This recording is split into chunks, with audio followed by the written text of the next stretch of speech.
A.black? What is it? Bag of tricks. That's how they get you. What is it, A.black? The language is important. A theme of the Past Bad podcast. We're both writers. We're both musicians. We're both artists, both producers and directors in our own way. And so one thing that we take very serious is the language. And so the narrative. The narrative. The narrative that is created is so important. And we are lucky in some ways. Hear me out. We're lucky to have a commander-in-chief who puts his feelings out in writing. I agree. Because you know exactly where he stands. There's no, when you read something in writing, you read it in print, it's completely different. You can really understand the language and really break it down. So we get into, it's no role models, man. We got no role models, and there's a lack of leadership because we got a commander in tweets. So I'm going to read you 2 tweets that our commander in tweets, 45, put out over the past week because I want everybody to understand the language that goes into, like, what he's doing. This is the first tweet. What's the language? The governor of Michigan should give a little and put out the fire. These are very good people, but they are angry. They want their lives back again, safely. See them, talk to them, make a deal. So this is when people were protesting because like businesses have been shut down because of the coronavirus. And that's a big part to keep in mind, that the backdrop of all of this is a pandemic that the world has never seen before. What is the backdrop of all of this? A pandemic that the world has never seen before. There's never been anything like it. Over 100,000 people have died in the past 2 months. In the States. In the state. In just the States. Over 100,000 people have died. Just That's the not States even to alone. mention what's happening in the rest of the world. Yeah. So yeah, when you read that, you hear our president, well, the president of the United States, President of the USA, speaking very empathically. Like, he's speaking about how people just want to go back to work. They lost their jobs. They're hurting. They're frustrated.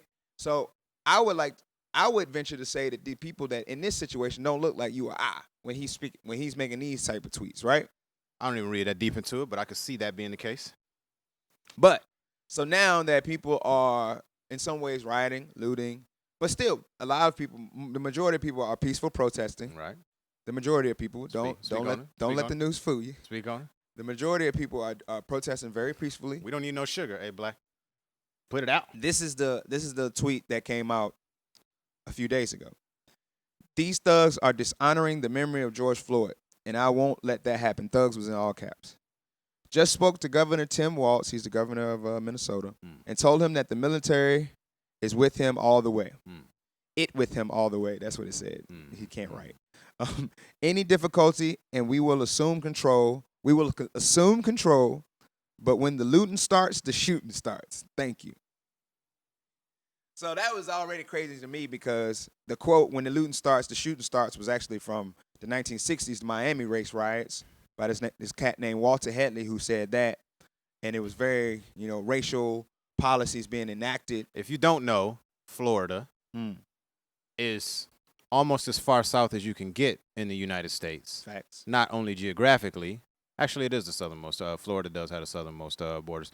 It is also the furthest south that you can get culturally in a lot of ways. So, a lot of rednecks, a lot of people who, came up out of the ideologies of the Klans and the neo-Nazis and a lot of fuckery going on. A lot of fuckery going on in Florida. A lot of buffoonery, and a lot of that is rooted inside of the history of governors like this, governors who have legacies like George Wallace. A lot of men with breasticles. Yeah, these guys who they were the governor and the Grand Dragon at the same time. A lot of men with breasticles. Hey, let me say this because Master P is my spirit animal. He taught me a lot about positivity. I want to apologize for putting them negative vibes out earlier and calling Officer Derek DC, calling him a biatch. Master P being my spirit, we need to put a picture of him up there every podcast to remind me to stay positive. Shout out to the big homie Percy Miller. But getting back to the bag, man, I think that I just want to say this. I'm critical of people who only have negative stuff to say about anybody, right? And that includes Donald J. Trump, right? Because before he was president, I didn't hear a lot of people that be talking all that stuff about him, talking all that stuff about him. And he wasn't a very different person then. The only difference is he didn't have the keys. Now that he had the keys to the yard, y'all want to talk a lot. I'm going to say this. Check yourself. You're not checking yourself as hard as you're checking that man. Get out of that bag. That ain't the way to do it. My man is, everybody's got virtues to him. So that tweet got flagged by Twitter for exciting violence. This is the idea that that capitalism has to, in some ways, censor the president. Like business. That's another discussion for another day. Hey, in case you don't know, you can ask that question.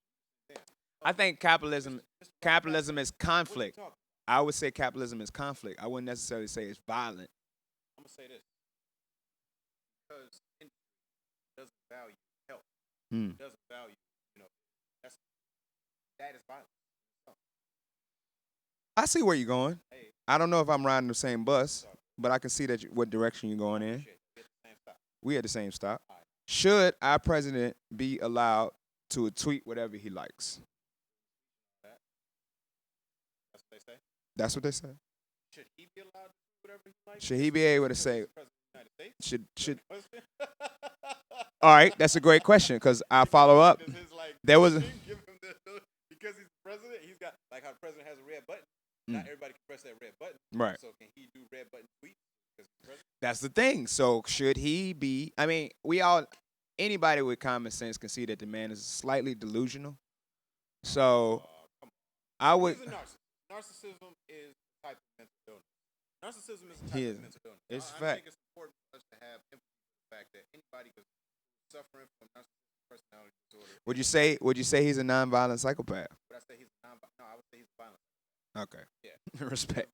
He admits to sexual assault, right? Yeah. When you are, you got a history of being a super shady landlord in New York City. Shout out to the Lower East Side, fried rice, baby. I'm sure that they can even tell us stories about how when Donald J. Trump was forcing people out of their homes using eminent domain so that he could build his, all the rest of that kind of stuff. Yeah. Private city officials back in New York was a lot more crooked than it is right now. And I'm not even from New York. I know about that. Right? Yeah, so I'm not for sure. Sit up with everything about the guy. Those complaining now that he got the keys, or now that he got the red button tweet. But the thing is, like, are you just gonna sit just because I didn't complain before? Am I supposed to like sit back and not say anything now? I think that when you bring voice to the table, make sure that you bring the sense of accountability. That part of this is your fault. Part of this is my fault. Because maybe if you had said something sooner. Maybe if your values were calibrated to where you would have spoke up sooner, it would have prevented people like him from getting in this position. I want to say while we're on this subject, what's so important, and I'm gonna be very vulnerable and take responsibility right now. Hey-o. I didn't vote in the last election. Okay. And I'm registered in North Carolina, where 45 won North Carolina, and before that, the two elections before that, President Obama, won North Carolina. So North Carolina is a swing state. And so I had... Not like a sex swing, not like the cool swing. Not that type of swing. Okay, because if it was that kind of state, I'd move there immediately. Well, I'm sure some of that's happening too. But North Carolina's a swing state, and I didn't vote in the last election. But I will definitely. So register to vote. Register right now. Doesn't matter how you vote, whether you go to the polls or you can register online in most states. So at least get involved in your local politics. I think it's register.gov or register. Anyway, you can Google it. That's where I'm coming out. At least get involved in your local politics. Register to vote. I think you should be more involved in your local politics. Well, let's talk about local politics because we're going to talk about local politics. There was a Mississippi mayor for the city of Petals. Shout out to Mississippi. Shout out to the SIP. Yeah. Whoa. Shout out to David Banner. Whoa. Shout out to David Banner and the SIP. Oh my Lord. A.black, ladies and gentlemen. I'm telling y'all. This is my man right here. This is my man's right there. My brother was stationed in the SIP. He loved it. My brother was in the Air Force. Shout out to my brother. Oh man. Sean Jones. I've taken a few rides through Mississippi. In the SIP, there was a mayor in the city of Petals. He was asked to resign over a tweet that said, when he came out to say it, if you can talk, if you can talk, I'm gonna do it like, if you can talk, you can breathe. And that was in the context of having of Brother Floyd being on the ground. If you saw the video, screaming for his mother, screaming that he can't breathe. You know somebody about to die when they're screaming for their mother. A grown ass man screaming for his mother, who's been left the planet. Right. And this guy who likely is the Grand Wizard of the Klan in his local chapter, right? Right. Is saying that because the dude could talk, he could breathe. I will volunteer to put him in a rear naked choke. Test his theory. That's my question. I wonder, has he ever been choked out? Like, I'll volunteer if you ain't ever been choked out, you don't know what you're talking about. I'm gonna tell y'all something right now. For those of you who know a little bit about jiu-jitsu or about wrestling, it's not on till you throw the hooks in. Right. You got to throw the hooks in. Once you throw in the hooks and stretch them out in the grapevine, right. Yeah, that's when you really get the leverage. So for somebody who's been choked out, you ain't got no control over what happens, whether you screaming or not, whether you breathing. I mean, who was to say he's not having a panic attack and he still can't breathe? Listen, y'all, we want to give a shout out. We want to give a shout out to our lovely production assistant, all right, who's helping us out. She's got to go halfway through the production. Miss Nicole Ludowitz, thank you very much. That's Berlin in the building, all right? You know what I'm saying? Deutschland, stand up. And, you know, if you don't know, she's an artist doing all types of fantastic and cool things here in the city. We might throw some links in so that you could get in touch with her and all the rest of that. But getting back to the bag. Is censorship ever a good thing? Yeah, sometimes. Yeah. Sometimes censorship is a good thing. I don't really have much more to say about that. I could give some examples. I'll go. Yeah, I'll double down on that. That there is no complete freedom of speech, no matter where you are. If you can't say anything. You can't threaten somebody with your language. You know, you can't intentionally tell lies on someone. That's libel. You know, you can't threaten someone. That's a threat of violence with your language. You can't. There's no 100% free speech. Yeah, it doesn't exist. I'm going back to the big homie Tracy Merrill, who had the FBI chasing him around in the 90s. Shout out to Tipper Gore and all the rest of you people who just might be suckers. So let us know what you think. Do you think censorship is ever a good thing? Do you think 45 should be able to tweet whatever he wants, whenever he wants, however he wants? Should he be able to? Should Twitter have the power to police? What you call him? 45. 45. Automatic weapon. Hey. Automatic weapon. So should 45 be able to 45 do whatever he likes, whenever he likes, however he likes? Let us know at passthebagpodcast@gmail.com or join our WeChat group or hit us up on Instagram. We're going to get into the next bag. That's a word to the bird.